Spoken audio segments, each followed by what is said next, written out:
আমার এই ছোট্ট সোনা, আমার কলিজার টুকরা, আজ প্রায় 1 সপ্তাহ হচ্ছে অনেকটা অসুস্থ আছে সে। আর এই অসুস্থ সময়টার ভিতরে আমি যতটুকু পারছি তাকে খুশি রাখার চেষ্টা করছি। আসসালামু আলাইকুম, সবাই কেমন আছেন? তো আজকে আপনাদের সাথে শেয়ার করব আমি আমার আরিয়ান বাবুর হুটহাট করে ফেলা এই শখগুলোকে কিভাবে পালন করি। আজ কয়েকদিন হচ্ছে সে অসুস্থতার কারণে তেমন ভাবে কিছু খেতে পারছে না। তো কাল থেকে সে আমাকে বলছে, আম্মু আমি কেক খাবো। আমার এই ছোট্ট বাবু সোনা আমার কাছে কোনো আবদার করবে আর সেটা আমি পূরণ করব না, তাই কখনো হয়? তাই তো আজ সকাল সকালই তার আব্বুকে বাজারে পাঠিয়ে দিয়েছিলাম একটা কেক আনার জন্য। আর কেকটা আনার পরেই সে তো মহা খুশি। তার মুখের এই হাসিগুলা দেখেই তো আমার প্রাণটা জুড়িয়ে যায়। তার এই ছোট্ট ছোট্ট সুখগুলাই তো আমার জীবনের শান্তি। আমার আরিয়ান বাবুকে আমি অনেকটা সুস্থ আর হেলদি রাখার চেষ্টা করি, কিন্তু তাও জানি না কেন বারে বারে সে এইভাবে অসুস্থ হয়ে পড়ে। আর আরিয়ান বাবু তো একটু আধটু অসুস্থ হয়ে গেলে খাওয়া দাওয়া একদমই বন্ধ করে দেয়, আর খাওয়া দাওয়া বন্ধ করার কারণে সে আরো অসুস্থ হয়ে পড়ে। কেক তেমন ভাবে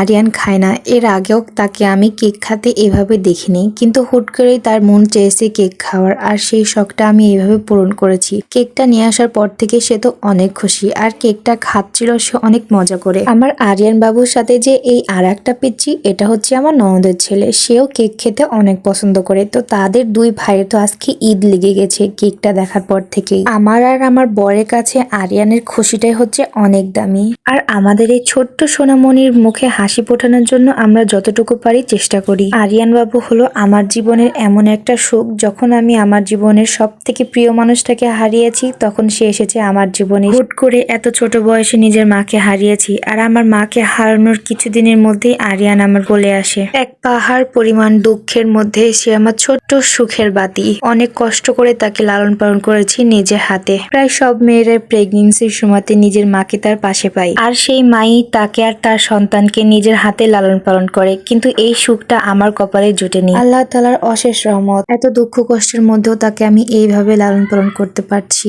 তার মুখে এই ছোট্ট ছোট্ট হাসিগুলো ফুটিয়ে তুলতে পারছি, আর তার হাসি খুশি জীবনের মধ্যেই লুকিয়ে আছে আমার শান্তি। কেকটাকে কেটে কেটে এইভাবে খাওয়ার সময় আরিয়ান আমাকে নিজেই বলছিল, আম্মু সবাইকে দাও। কোনো একটা জিনিস আনলে সে নিজে কখনো একা একা খেতে চায় না, তার দাদা দাদি সবাইকে একসাথে নিয়ে খায়। এত ছোট বয়সে যে তার মাথায় এত বুদ্ধি, এটাই আমার অনেক ভালো লাগে। তো তারপর আমি কেকটাকে অনেক ছোট ছোট পিস করে সবার জন্য এক পিস করে তুলে আলাদা আলাদা জায়গায় তুলে নিই। আরিয়ানের আব্বুও খাচ্ছিল কেকটা, আরিয়ানের সাথে সাথে সেও একটা পিচ্চি বাবুর মতো হয়ে গেছে। আর কি আনন্দ, তো আনন্দর মতোই হয়, ছোট বড় সবাই মিলে একসাথে এভাবে আনন্দ করলেই তো সেটা আরো বেশি করে ভালো লাগে। কেকটাকে আরিয়ান এক আঙ্গুল দিয়ে একটু একটু করে তুলছিল আর মুখে দিচ্ছিল, আর আমার দিকে তাকাচ্ছিল। সে ভাবছিল যে আমি তাকে হয়তোবা বকবো, কিন্তু কেন বকবো, এই কেকটা তো আমি তার জন্য এনেছি, সেই খাক, যতটুকু পারে যতক্ষণ পারে সে নিজের ইচ্ছা মতো খাক। কেকটাকে আনার পরে আমি তাকে বলেছিলাম চামচ দিয়ে তুলে তুলে খেতে, হাত যেন না দেয়, তাই জন্য সে বারবার আমার দিকে ঘুরে ঘুরে তাকাচ্ছিল আর হাত দিয়ে তুলে তুলে খাচ্ছিল। তো আজকের জন্য এ পর্যন্তই। সবাই খুব ভালো থাকবেন, আর আমার সাথে থাকার জন্য অসংখ্য ধন্যবাদ। আল্লাহ হাফেজ।